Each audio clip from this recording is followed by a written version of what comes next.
안녕하세요. 이재만 변호사입니다. 예. 살다 보면 이제 많은 위기들을 만나게 되는데, 대낮같이 밝은 그런 삶을 살다가도 어느 날 갑자기 칠흑 같은 그런 밤이 찾아오기도 하고, 칠흑 같은 밤이 찾아온다고 해서 좌절할 필요는 없습니다. 왜냐하면 반드시 새벽은 또 오기 마련이니까요. 그래서 과연 어떤 위기들이 있어서 이 위기를 어떻게 우리가 극복하고 살아야 되나. 여러분들은 보통 살다 보면 이제 세대별로 다 위기가 다르겠지만 보통 어떤 위기들이 있어요? 보통 갖고 계신 위기들. 한번 생각나시는 거 있어요? 자식들 공부하는 거, 아니면 남편과의 갈등, 시부모 갈등, 어떤 데는 시부모보다 시누이하고 갈등이 더 크기도 하고, 그래서 그것 때문에 그냥 너무 힘들어하는 분들도 많죠. 이렇게 위기는 상당히 많지만 이런 위기들은 이제 굽이굽이 찾아옵니다. 보면은. 그리고 이 위기는 사실은 초대받지 않는 손님입니다. 그래서 이런 초대받지 않는 손님들이 찾아온다 할지라도 반드시 열린 문은 있습니다. 그 열린 문을 찾으면 돼요. 위기가 오면 주저하지도 말고 망설이지도 말고, 그리고 무서워하지도 말고 당당하게 맞서면 됩니다. 그러면 결국 열린 문을 우리가 찾게 됩니다.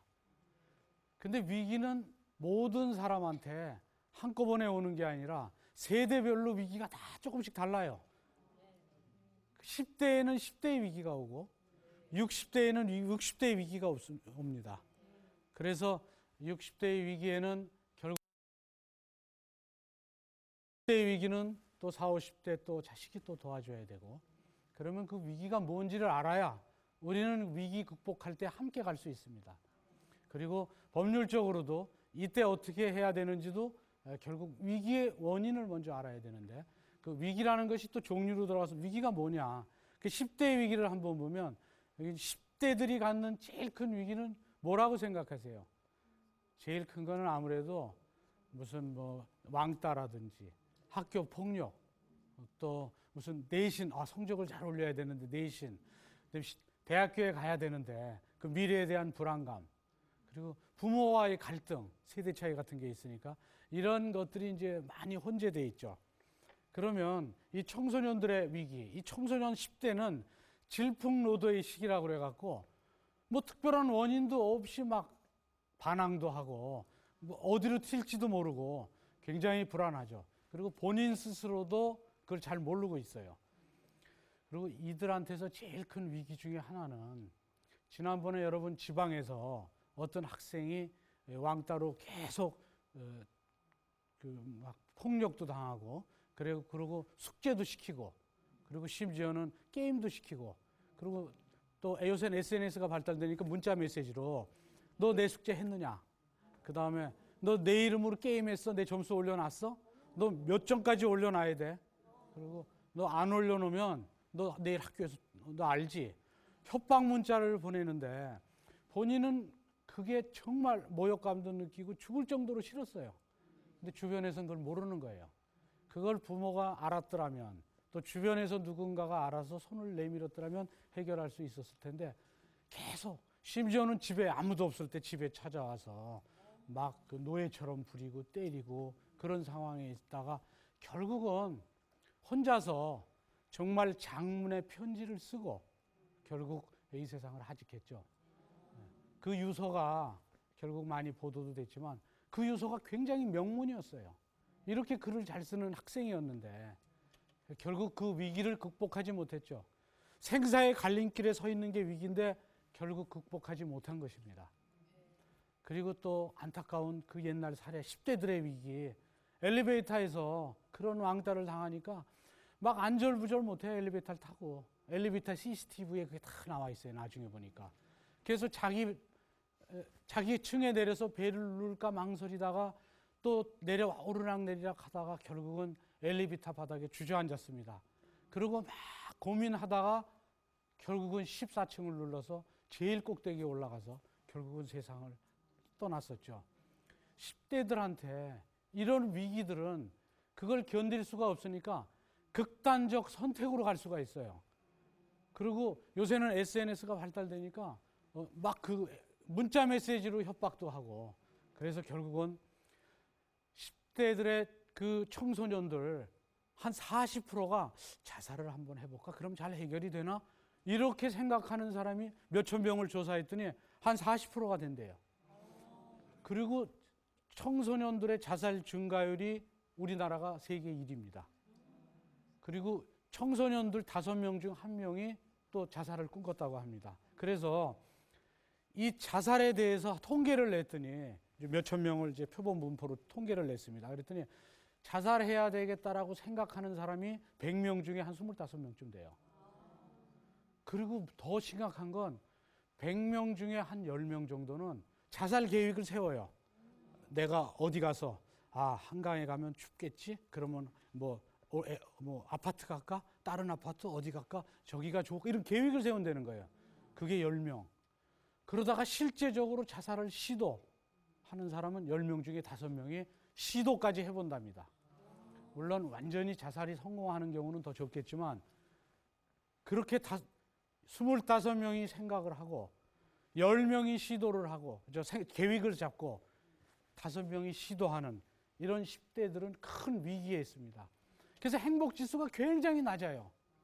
이들의 행복지수가 낮은 이유는 우선 학업 부담이 큽니다.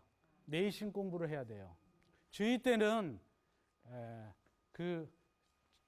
패자 부활전이 있었던 시대예요.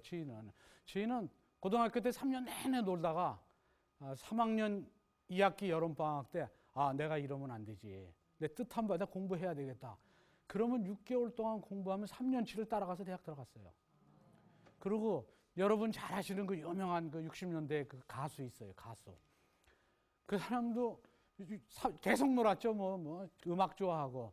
근데 여름방학 때 보니까 어머님이 학교로 오셨대요.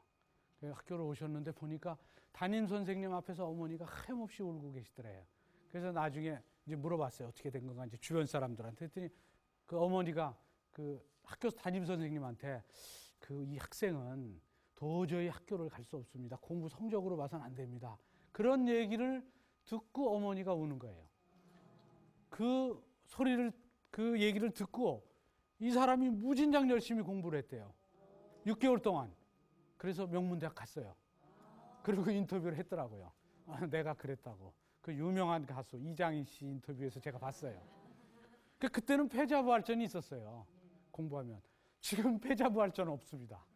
1학년 때부터 다 내신, 그리고 이 상대방은 우린 다른 학교 학생하고 경쟁하는 게 아니라 이건 같은 학교끼리 경쟁해요. 얘가 성적 좋으면 내가 내신 떨어지고 상대평가니까. 그냥 서로. 그러다 보니까 뭐 예전에는 서로 친구끼리 주고받고 가령 펜도 주고, 요새는 샤프 심도 잘 안 빌려주려고 그러고 자기 거 경쟁 체제가 심화되니까 그 학업 부담이 굉장히 커졌어요. 그리고 입시에 대한 불안감. 그러니까 1학년 때부터 내신을 잘 관리해야 되죠. 그리고 또 경우에 따라서는 학교 폭력에 대한 왕따. 예전에는 왕따라는 게 저희 때는 잘 몰랐죠. 왕따라는 게 없었잖아요. 그때는 뭐 다들 못 살았기 때문에. 콩 한쪽 있으면 왕따가 없었어요. 이걸 논아줘야 돼요. 이렇게 논아주면서 살지 않으면 나중에 굶을 수가 있어요. 다 못 살았기 때문에. 그러니까 공동체 의식이 강했어요. 근데 지금은 잘 살잖아요. 잘 살다 보니까 더 잘 살고 싶어지고 상대적인 박탈감으로 차이가 있으니까 이제는 다 못 살았을 때는 뭐 어떤 모멸감, 이런 계급, 이런 의식을 못 느꼈는데 지금은 못 살고 잘 사는 게 차이가 나니까 오히려 더 힘들어진 거예요. 그러다 보니까 막 너 몇 평짜리 사는데 몇 평 왕따 시키고 막 애들끼리도 막 이런 게 있다는 얘기도 들었어요. 그래서 거기에서 오는 왕따, 그건 뭐 그 학생의 잘못도 아닌데, 그리고 뭐 약간 무능력하다, 이거 다 선천적인 거 아니에요. 그런 거 가지고 왕따 시키고. 외국은 장애인에 대해서 편견이 거의 없습니다. 장애인이 지나간다고 이렇게 쳐다보지 않아요. 인간이다. 좀 불편할 뿐이다.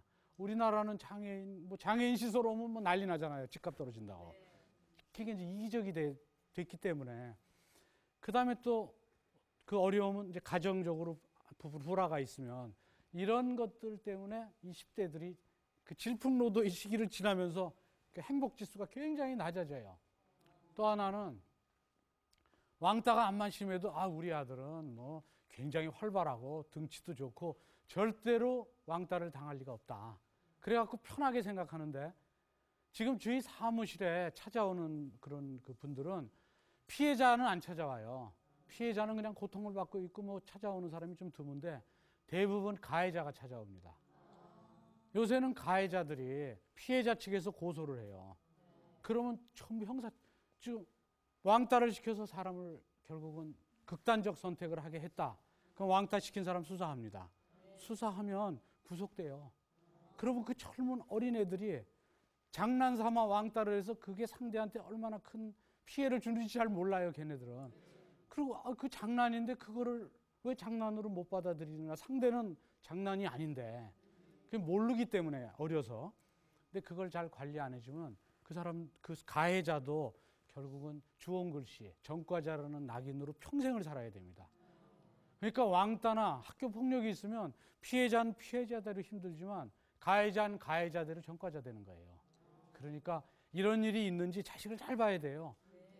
내 아들은 피해자는 아니겠지 하고 가해자라고 그래도 꼭 빨리 그쪽 가족한테 얘기해서 애들 화해시키면 또 금방 또 화해가 되니까 그러면서 잘 뭐 얘기를 해서 결국은 법적 조치를 빨리빨리 취하지 않으면 문제가 됩니다. 이제 20대에 들어가면 20대는 결국은 그 비정규직, 결국 이제 10대의 질풍노도를 지나서 결국은 이제 대학교에 딱 들어가면 그때는 이제 학교에 들어가서 뭐 등록금 뭐 이런 것 때문에 힘들게 대출 받고 했는데 이제 취업을 하려고 그러는데 청년 실업이 있으면 취업이 잘 안 되는 거예요.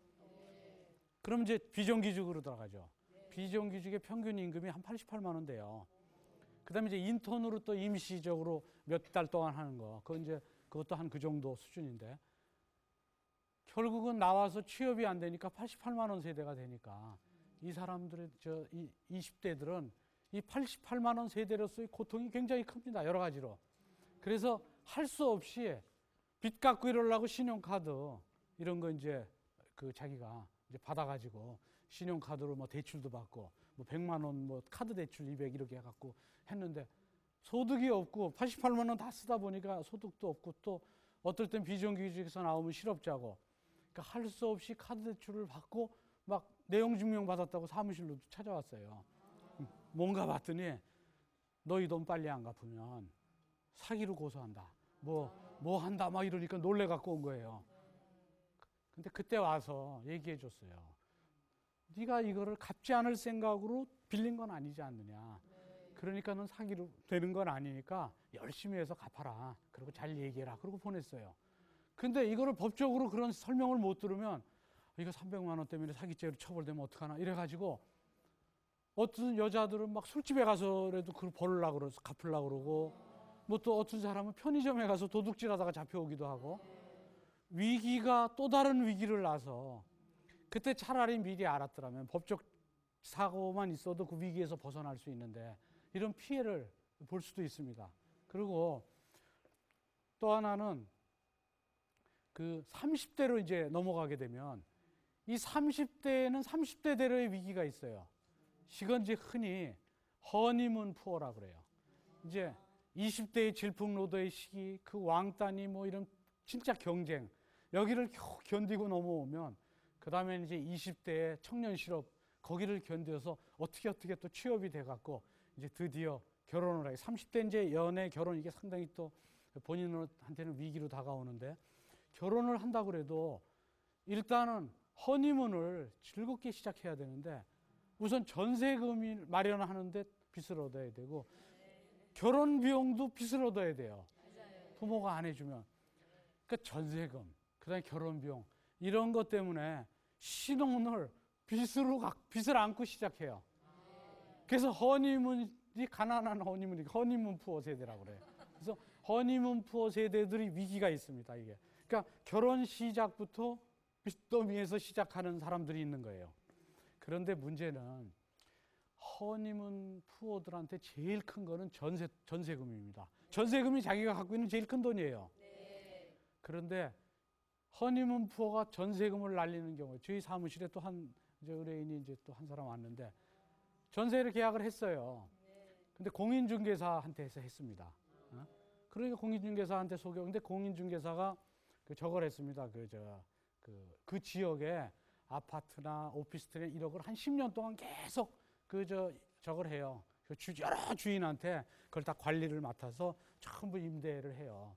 그리고 앞 사람도 그분이 임대를 한 거예요. 자기 앞 사람. 그러니까 뭐 계속 몇 년째 그 앞에 사람도 거기서 집주인은 얼굴도 못 보고 이제 계약을 했으니까 자기도 당연히 할 줄 알고 계약했어요. 그 옆집도 그러고 전세 계약을 했어요.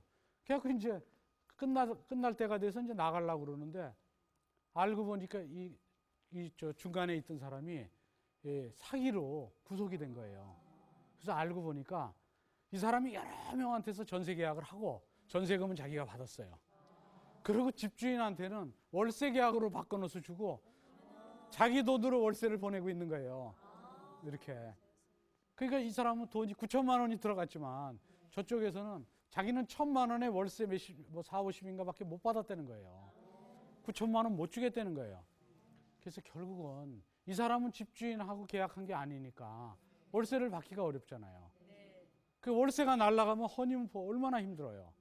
물론 이제 다만 공인중개사기 때문에 그나마 이제 공제협회에서 보상해 주는 거가 있어서 일부 이제 받을 수는 있지만 관리인이라고 어떤 사람은 아버지인데 내가 대신 나왔다 뭐 이런 데도 있고 내가 여긴 다 관리하는 사람이다 그러고 대신 나와서 계약한다. 이렇게 하다가 전세금을 그대로 날리는 수가 있습니다. 그러니까 반드시 이럴 때는 등기부등본 딱 떼어보고 집주인이 누군지 보고 집주인하고 계약해야 돼요. 그리고 돈도 왜 중간에 있는 사람한테 돈을 송금해요? 바로 집주인 이름, 송금하면 집주인 계좌로 송금을 하고, 그리고 만약에 중간에 있는 사람이 나온다고 한다면, 그러면 위임장 받고 위임장에다가 인감 딱 첨부해서 그러면 안전합니다. 이 지금 허니문푸어인데 갖고 있는 게 제일 큰 게 전세금인데 시작부터 전세금이 이게 없어져 버리면 이제 부부 싸움도 나고 신랑 믿고 계약했는데 또 아내가 계약할 수도 있잖아요. 도대체 계약을 그래갖고 부부 싸움이 시작되면 얼마나 또 힘들어져요. 그래서 항시 이런 것들도 법적 지식이 있으면 이 세상은 정글이기 때문에 법적 지식 횃불을 들고 이런 사기도 당할 수 있으니까 그래서 반드시 집주인의 가족이라도 집주인의 의사를 확인하는 것이 좋고 또 하나는 이제 보통 전근 가기도 하잖아요. 이사 갑자기 이제 회사에서 당신 지방 근무해라. 지방 근무하면 이제 집을 빼가야 되잖아요. 그런데 이제 집주인은 내가 지금 새로운 사람이 들어올 때까지는 이 전세금을 빼줄 수 없으니까 그러면 새로운 사람이 들어올 때까지 좀 기다려 달라. 그리고 이사를 갔어요. 그 집 비워주고. 근데 이 돈을 받아야 되는데 이 사람이 사업을 잘못해서 경매돼서 날아가면 그 전세금은 다 날아가는 거예요. 그러니까 이사 갈 때 집은 빼줘야 되고 이사는 가야 되고 그러면 그럴 때는 반드시 그때도 임차권 등기명령 신청이라는 제도가 있어요. 그것만 딱 해놓으면 경매가 들어오든 누구한테 팔든 그 등기가 돼 있으니까 그거를 다 받을 수가 있어요. 그러니까 항시 특히 그 허니문푸어는 세상을 처음 사는 사람이기 때문에 이 경험이 부족할 수가 있고 그리고 굉장히 자기 주장을 못해요. 누가 와서 계약하는데 굉장히 보니까 사람이 선해 보이는데 그래도 혹시 그 집주인 인감하고 좀 해줬으면 좋겠다고 얘기하기가 좀 미안해서 무슨 일이야 있겠어? 이러다가 피해를 보는 거예요. 보면 항시 그래서 이 허니문푸어들도 반드시 그 전세금까지 날리지 않으려면 그런 법적인 조치를 꼭 받아야 되죠.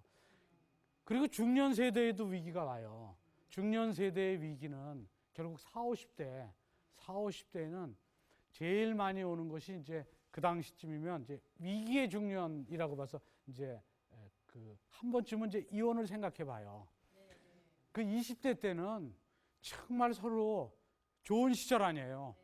남들이 볼 때 이때는 이혼 생각 안 하죠. 이때는 서로 좋아가지고 뭐 잘못해도 뭐 눈을 찡그리는 모습만 봐도 또 이뻐 보이고 뭐 다 이뻐 보일 때니까. 그리고 이제 여자의 경우에는 그 여성 호르몬이 나와갖고 그 모든 걸 모성 본능으로 잘 보살피고 이럴 때예요. 근데 이제 40, 50대 되면 이제 여성 호르몬이 좀 적어지고 남성 호르몬이 많아지고 그리고 또 몸매도 약간 여성 호르몬이 적어지니까 약간 야성적으로 되면서 이 목소리도 세지고 그러니까 남자하고 잘 부닥칠 수도 있어요. 예전에는 부닥칠 수가 없는 게 이 강한 것을 이기는 것은 부드러움이에요. 유도도 그 유도가 이 상대의 강한 힘을 부드럽게 넘기니까 쉽게 넘기거든요. 그러니까 사실은 여성이 여성적일 때 남성을 이길 수 있어요. 근데 이제 그건 여성 호르몬이 많을 때 얘기지. 이게 이제 점점 거세지기 시작하면 아이도 낳고 막 세상 물정 많이 알고 거세지면 이제는 부드러움이 없어지니까 부닥쳐서 싸움으로 이기려고 그런다고. 그러다 보면 한 번쯤 그때쯤이면 이혼을 생각하고 그래서 막 이혼도 생각하게 되죠. 그 이혼이라는 것은 실제적으로 예전에는 외도가 일이었습니다. 남편은 바람 피기 전에는 이혼 별로 안 당했어요. 그리고 바람 펴도 이혼 잘 안 당했어요.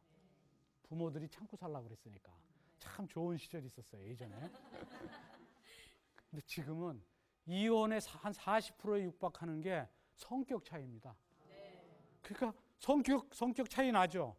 남자 여자가 서로 다르고 살아온 환경이 다르고 세대 나이도 다르고 서로 성격이 다르기 마련인데 성격 차이로 이혼한다 그러면 정말 불안해지니까 남자들이 잘해야 됩니다. 잘하지 못하면 어느 순간에 갑자기 소장 날라 들어오면 정말 힘들어집니다. 지금은 성격 차이로. 그래서 50대에는 이혼율이 다른 세대에 비해서 급증하고 있어요. 이혼율이. 그래서 50대 되면 결혼 기간이 한 2, 30년 돼요. 근데 결혼 기간이 2, 30년 되면 이혼하면 남자들 정말 큰일 납니다. 왜냐하면 남자가 재산을 평생 동안 벌었어요. 벌고 나서 은퇴하면 아내가 날 잘 돌봐주고 잘 해주겠지.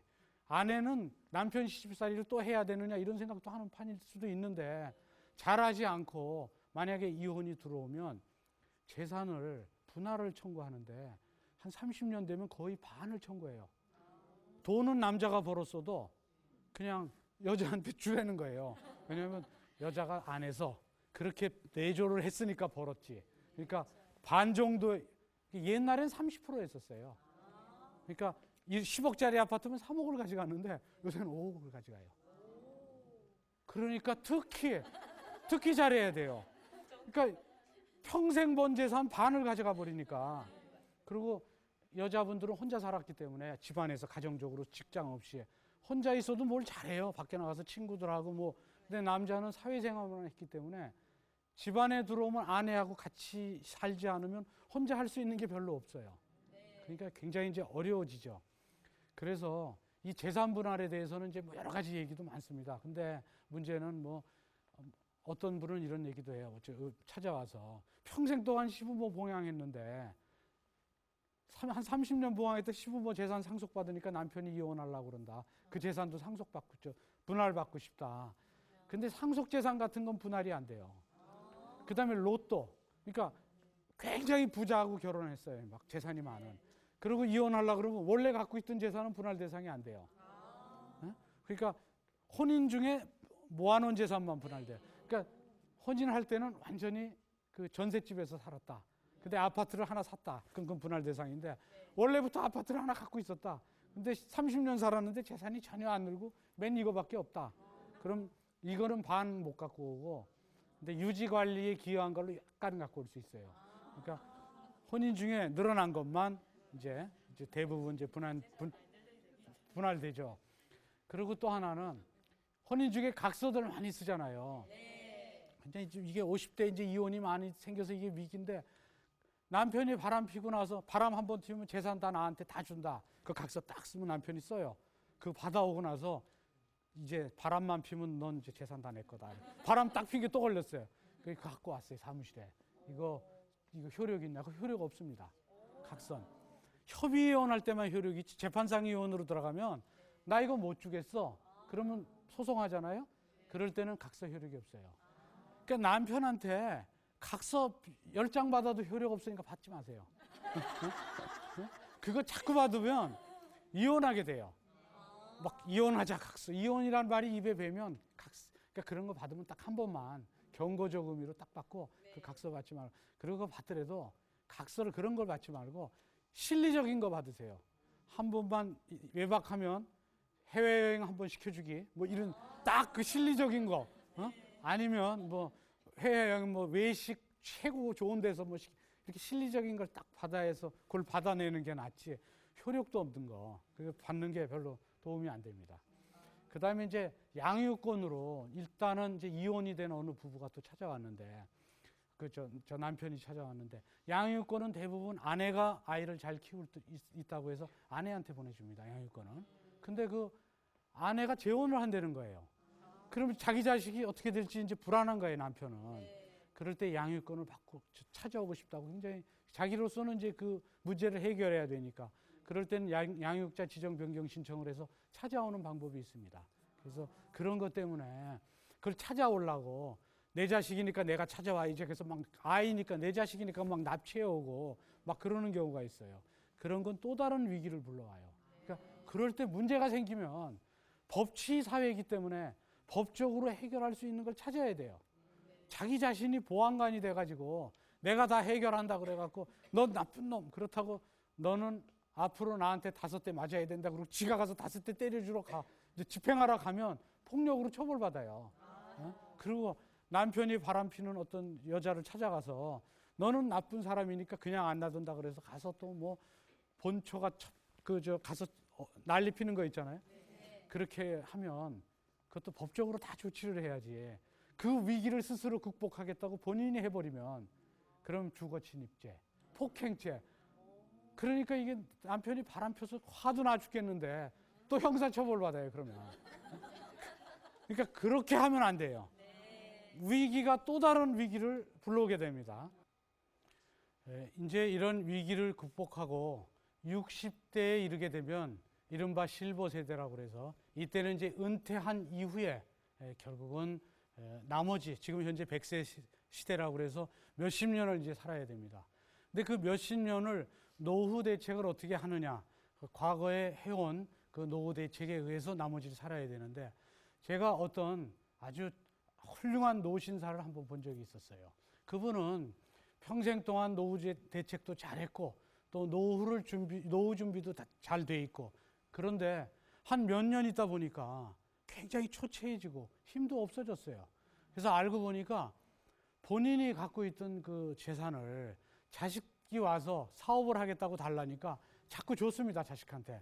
그 하나하나 주다 보니까 나중엔 마지막에 있는 집까지 다 줘버린 거예요. 그리고 결국 자식이 그걸 제대로 다 이용하지 못했기 때문에 노후 대책을 할 수 있는 게 없어졌어요. 물론 자식이 봉양을 하면 되는데 그렇게 다 가지고 나서 본인도 살기 바빠졌기 때문에 이제 그 노신사는 결국은 병이 들어도 병원에 가기도 힘들 정도가 돼버렸어요. 그래서 사실은 자식이 달래면 안 줄 수도 없지만 이거를 법적으로 조치를 취했으면 이런 일이 없는데 이게 자식이 뭘 달라고 그러면 그분이 갖고 있었던 상가를 달래서 그걸 팔아서 사업자금으로 하다 이렇게 이제 다 잘 일이 되지 않았기 때문에 결국은 자식도 힘들고 부모도 힘들어졌어요. 이럴 땐 차라리 법적으로 위기를 극복하는 방안은 상가를 그래 자식한테 주고 그렇게 필요하다면 그걸 활용하고 그 대신 그거에 대한 관리 상가 임대료는 부모가 그걸 받아서 쓰면서 일부를 도와주는 거예요. 그리고 거기서 뭐 저당 잡혀서 쓸 게 있으면 그것도 좀 도와주고 그래서 일단 상가 수입을 본인이 관리하는 관리권을 세상을 떠나는 날까지 갖고 있다가 그 다음에 이제 나중에 넘겨주면 차라리 그런 일이 없었을 텐데 이런 법적인 조치 없이 통째로 줘버리니까 이런 문제가 돼요. 그래서 이 60대 실버 세대의 경우에는 노후 대책에 대한 준비된 것을 과연 어떻게 잘 보존하느냐. 이때 제일 이제 힘든 것이 뭐 외부 사람들은 보증 서달래서 문제가 될 수도 있는 것이니까 이걸 해줘야 될지 그 규모를 봐서 뭐 해줘야 된다면 어떤 규모를 봐야 되겠죠. 범위를 정해서 해줘야 되고. 그리고 자식들의 경우에도 마찬가지로 법적인 조치를 취하고 그걸 넘겨줘야지. 그거 조치 취하고 넘겨지지 않으면 나머지 그 노후 그 몇십 년이 굉장히 힘들어집니다. 그 다음에 이제 그건 생전의 재산을 그렇게 넘겨줘서 문제되는 것이고, 또 사후에 이 법적인 조치를 취하지 않고 넘겨줬다 보면 잘못하면 자식들끼리 원수처럼 싸울 수도 있고, 부모를 돌아가신 후에도 원망할 수 있으니까 잘 또 그 사후도 대비를 해놔야 되는 것이죠. 그리고 자식이 없는 경우에는 요즘에는 자기 재산을 사회에 환원하는 분들도 있어요. 그게 환원이 되면 결국 많은 사람들이 뭐 학비도 쓸 수 있고, 그래서 본인들도 자기 유지가 그대로 이어져서 굉장히 좋은데, 이것도 법적 조치를 제대로 하지 않으면 그 유지가 인정되지 않죠. 결국은 그 자기 재산이 그냥 자기 뜻대로 쓰여지지 않을 수도 있어요. 그러니까 어떤 분이, 자식이 없는 분이 자기 전 재산을 대학교에 기증한다고 유서를 딱 썼어요. 그리고 그 은행 금고에다 딱 넣어놨습니다. 돌아가시고 나서 딱 보니까 그 금고에 유서가 나왔어요. 근데 대학도 그 유서가 있는지는 모르고 그 금고의 그 은행들만 알아서 이거는 모든 재산, 그게 한 100억 정도 됐어요. 그래서 이 100억을 대학교에 기증한다. 그래서 이제 학교에다 기증하기로 했는데, 여기에는 자식은 없었지만 자식이 없으면 상속인이 그 다음 상속인으로 가요. 뭐 형제라든지 이렇게. 그러니까 이 자식 아닌 다음 산속 가까운 그 피부치 누가 있어서 그쪽에 혈족이 상속인이 됐어요. 그래서 그거 자기 거다 이거예요. 그 유서가 효력이 없다. 근데 그 유서가 이 재산은 학교에다 기증한다. 그리고 이 재산 중에 뭐 일부는 이 재산은 기증하고 뭐 이런 걸 써놓긴 했어요. 그리고 주소도 쓰고 이름도 쓰고 그다음에 도장을 찍으면 그 유서가 돼요. 근데 문제는 도장을 안 찍었어요. 다 있었는데. 근데 유서는 법적으로 그 요건을 하나라도 빠뜨리면 효력이 없습니다. 그러니까 이분은 이 재산이 저쪽으로 학교로 가야 되는데 그 유서를 법률 전문가의 도움을 받지 않고 본인이 썼기 때문에 이 재산은 결국 대법원까지 재판을 했는데 유서의 요건에 맞지 않는다 해서 결국 대학으로 가지 못했어요. 그러니까 그 사람이 자기 재산을 자기 유지대로 썼으면 지금 물론 굉장히 많은 사람이 학비를 받을 수 있고, 그 사람 이름으로 된 그 결국은 그 재단이 생겨서 장학금이 계속 그 지급이 됐을 텐데 결국 다른 사람한테로 갔습니다. 그래서 그 사람한테는 그 부분이 위기였겠죠. 그러니까 그럴 때 법률적인 조치만 제대로 했다면 그러면 얼마나 많은 사람이 도움을 받았겠어요. 그래서 유언도 반드시, 그래서 그런 유언을 할 때는 요건을 꼭 맞춰야 돼요. 요새는 이제 스마트폰이 있으니까 스마트폰 유언도 있어요. 스마트폰 켜놓고 거기다가 유언을 말로 하는, 그건 녹음 유언인데 이런 경우에는 증인이 있어야 되고 증인의 인적 사항도 정확히 있어야 되고, 그러니까 그런 요건들이 있습니다. 그러니까 스마트폰에다가 이제 유언해놓고 이제 이건 내 육성인 건 누구나 아니까 이게 그대로 인정되겠지 이렇게 생각하면 안 됩니다. 그러니까 항시 60대 되면 노후 대책을 준비하는 것도 굉장히 중요하고, 근데 노후 대책이 다 준비된 사람은 이거를 100세 시대에 이 세상 끝나는 날까지 잘 유지해야 되는데, 이걸 중간에 생전에 잘못하면 자식한테 다 가게 되면 노후 대책이 무산되는 수도 있고, 또 사후에 유언이라든지 이런 걸 잘못 작성하면 엉뚱한 데로 갈 수도 있으니까 다 조심해야 됩니다. 그리고 저희 사무실에 이런 경우도 있어요. 찾아왔는데 부모가 유언장을 써놨는데, 이제 실버 세대에서 유언장을 써놨는데 셋째 아들한테 다 주겠다고 써놨다는 거예요. 그 첫째 아들하고 둘째 아들 당신들은 왜 안 주느냐 그랬더니 뭐 부모 눈밖에 난 거죠. 이게 와서 뭐 설날에도 안 오고, 그리고 이게 돈 줘버리면 이거 전부 다 쓸 것 같고, 그러니까 요새 옛날엔 그래도 다 줬잖아요. 그리고 큰아들은 잘못해도 줬어요. 왜냐하면 제사 지내야 되니까.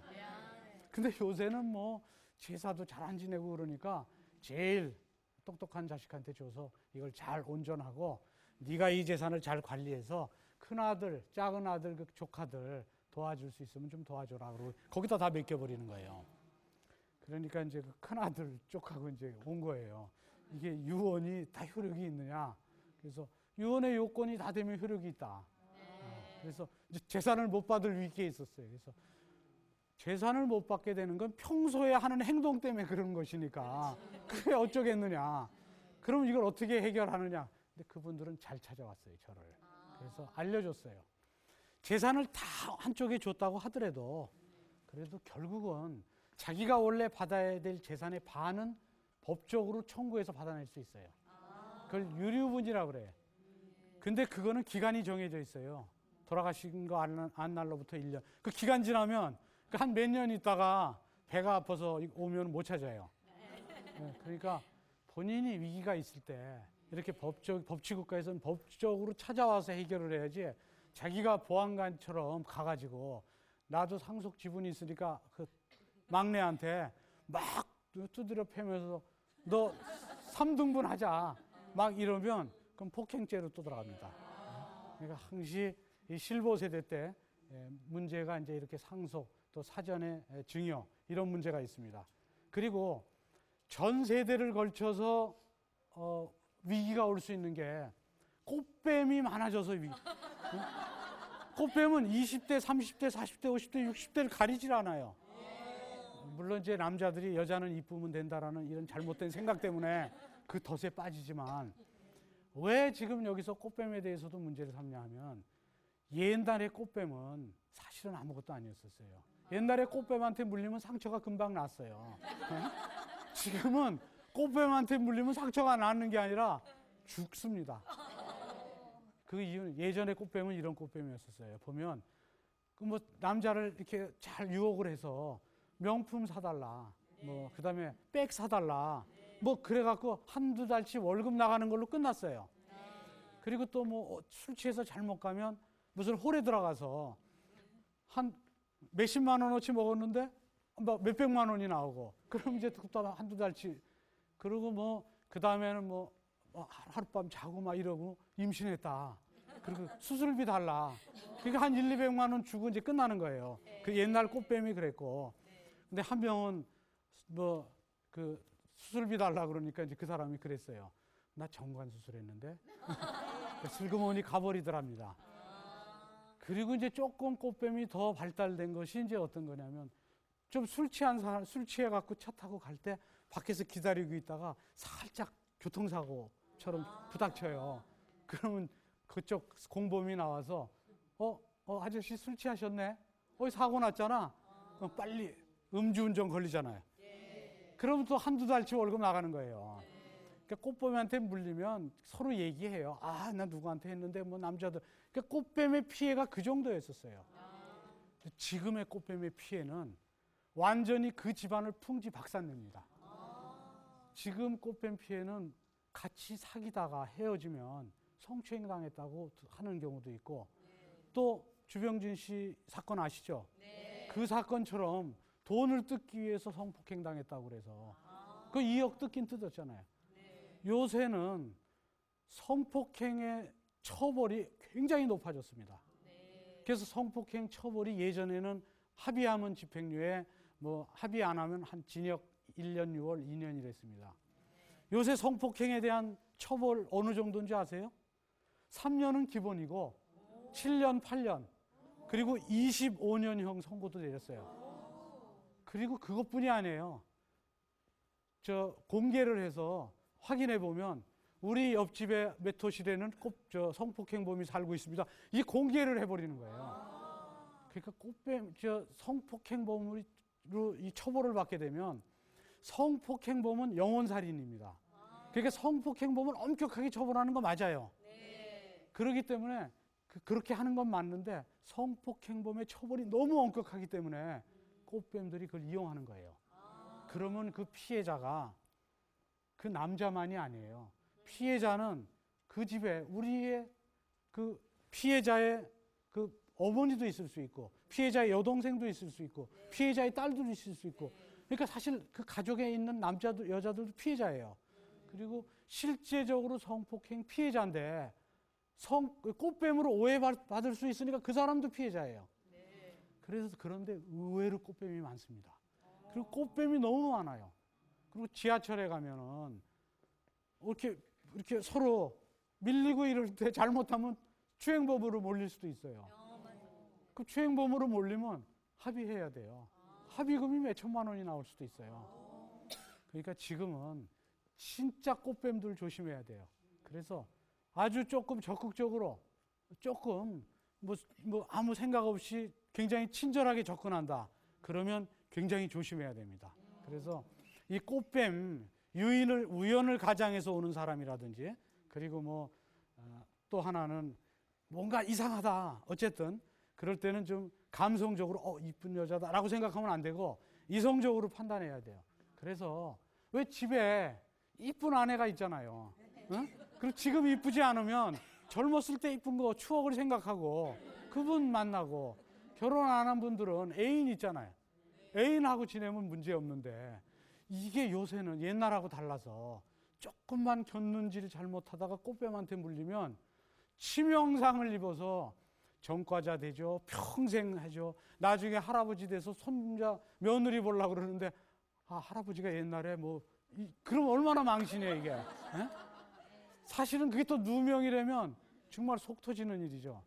그래서 진짜 이 성폭행범의 처벌이 너무 엄격해졌기 때문에 정말로 이 조심해야 됩니다. 그래서 지금은 그러면 이런 모든 위기 탈출을 여는 열쇠가 있느냐? 문이 있으면, 자물쇠가 있으면 열쇠는 있기 마련이에요. 그리고 열쇠는 아주 가까운 데 있습니다. 열쇠는 소통하라는 것입니다. 소통을 해야 돼요. 자기 자신과 자기가 소통해야 돼요. 그 극단적 선택을 하는 10대들도 자기 자신하고 소통을 해야 돼요. 내가 지금 뭐가 문제인가? 그럼 이 문제를 어떻게 풀 것인지. 그럼 내가 풀 수 없으면 누구한테 도움을 청해야 되겠다. 적극적으로 청해야 돼요. 본인이 이걸 청하면 우리 부모들이 또 그 사람한테 또 피해를 보는 게 아니냐 이런 엉뚱한 생각하면 안 돼요. 부모들은 자기한테 가해하는 10대보다는 훨씬 더 힘이 셉니다. 근데 본인은 그 일로 인해서 부모님도 피해 볼까 봐 걱정하는 그 유서에 그런 글도 있잖아요. 그렇게 본인 생각만 하지 말고 잘 판단하고 같이 소통을 해야 돼요. 그리고 부모도 자식과 소통을 해야 돼요. 그리고 랩 같은 거 이게 무슨 노래냐 그러지만 이 10대가 좋아하면 그것도 이해를 해야 돼요. 그리고 이집트의 석판을 보면 그 석판에 이런 얘기 나와요. 이거 몇천 년 전의 글이에요. 요즘 젊은 것들은 버릇이 없어. 그런 글이 있어요. 3,000년 전에도 젊은 것들은 버릇이 없다고 그랬어요. 응? 그러니까 이해를 할 수는 없죠. 세대가 다르니까. 그렇지만 마음을 열고 소통을 해서 그 위기가 뭔지를 우선 알아내야 돼요. 자기 위기를 자기도 알아내야 되고 주변 사람을 통해서도 알아내야 되고 그래야 해결할 수 있어요. 그리고 두 번째, 희망의 눈으로 바라봐야 돼요. 그 위기 상황을. 갈림길에서 나쁜 쪽만 바라보면 이게 해결이 안 돼요. 그러니까 항시 희망의 눈으로 바라보라. 가다가 돌부리에 걸려서 넘어졌으면 이거 넘어진 거 보고 그 사이에 딴 사람은 앞으로 갔어요. 그럼 나는 도저히 저 사람을 쫓아갈 수 없다. 왜냐하면 나보다 이미 넘어진 상태에 많이 가 있으니까 내가 못 쫓아간다. 이건 절망적으로 보는 거예요. 그렇게 보지 마시고 나는 좀 엎어져서 쉬었다. 얘네들은 가느라고 지쳤다. 그러니까 내가 뛰어가면 쫓아갈 수 있다. 이렇게 희망의 눈으로 바라보면 위기를 극복할 수 있는데 이게 넘어졌다고 해서 이 돌뿌리 때문에 내가 넘어졌다. 그래갖고 곡괭이를 갖고 와서 돌뿌리를 캐고 가겠다. 더 멀리 가는데. 근데 돌뿌리 밑에 이만한 바위가 있어요. 그럼 평생 그것만 캐고 있으면 그건 절망이 되는 거예요. 그러니까 희망의 눈을 바라보고 그러면 결국은 희망적으로 가게 돼요. 그 다음에 세 번째는 절대로 포기하지 말아라. 처칠도 그렇게 얘기했죠. 절대로 포기하지 말아라. 그러니까 포기하면 안 돼요. 여러분 옛날에 비 안 오면 기우제 지냈죠. 기우제 지내는 사람들 보면은 기우제 지내면 근데 비 꼭 왔어요. 근데 기우제 지내고 비 안 온 경우는 한 번도 없어요. 왠지 아세요? 그렇지. 비가 올 때까지 지내니까. 포기하지 않는 거예요. 그러니까 기우제 지내는 그 마음처럼 절대로 포기하지 마세요. 비 올 때까지 계속 지내면 그래서 결국은 포기하지 않는 마음들이 결국은 이걸 희망의 문을 보면서 결국은 위기를 돌파하는 그런 열쇠라고 봅니다. 그리고 포기하지 말아라에 대해서는 그 몇 가지의 그 사례들이 있기는 있습니다. 그래서 그 첫 번째 사례, 간단한 사례를 한번 얘기해 줘보죠. 그 포기하는 것은 그 이은상 시인이 한번 예전에 쓴 것도 있어요. 고지는 바로 적인데 예서 말 수는 없다. 이런 얘기도 한번 했었죠. 그리고 또 어떤 사람은 눈보라 속에서 가다가 도저히 그 산장을 찾지 못해서 실제적으로 쓰러져서 거기서 동사를 했대요. 근데 눈이 개이고 보니까 그 산장에서 한 10m 앞에서 쓰러졌대요. 그러니까 본인이 거기서 한 발자국만 더 갔다고 한다면 아마도 산장이 보이기 시작했죠. 근데 눈이 너무 많이 눈보라가 오니까 그 길로 가다 지쳐서 쓰러졌어요. 근데 이렇게 포기하는 경우가 많아요. 포기하지 않으면 희망의 문으로 나아갈 수가 있습니다. 그리고 늦었다고 생각할 때가 가장 빠르다는 그런 얘기도 있죠. 일본 시인 그 사카다 도요는 초등학교만 나왔지만 92세에 시를 쓰기 시작했습니다. 그래서 99세에 시집을 냈고 그 시는 100만 부가 팔렸습니다. 그리고 얼마 전 102세에 세상을 떠났습니다. 92세에도 시를 쓰는데 20대, 30대가 뭐가 늦었다고 생각합니까? 그러니까 늦었다고 생각하지 말고 희망의 문을 바라보면서 나가면 위기를 돌파할 수 있습니다. 그리고 우리나라 속담에도 빨리 가려면 혼자 가고 멀리 가려면 함께 가라는 말이 있고, 아프리카 속담에는 빨리 가려면 뛰어가고 그리고 멀리 가려면 걸어가라는 이런 얘기가 있습니다. 두 얘기를 합하면 멀리 가려면 함께 걸어가면 됩니다. 우리도 함께 걸어가면 위기를 극복할 수 있습니다. 그래서 저도 어렵고 힘들 때는 그렇게 생각했습니다. 함께 걸어갈 사람들이 있지, 내 주변에도 가까이 갈 사람이 많다고 생각하면서 스스로 되뇌었어요. 이제만 괜찮아, 힘내. 여러분들, 우리도 같이 한번 얘기를 해보죠. 여러분, 괜찮아, 힘내. 네, 감사합니다.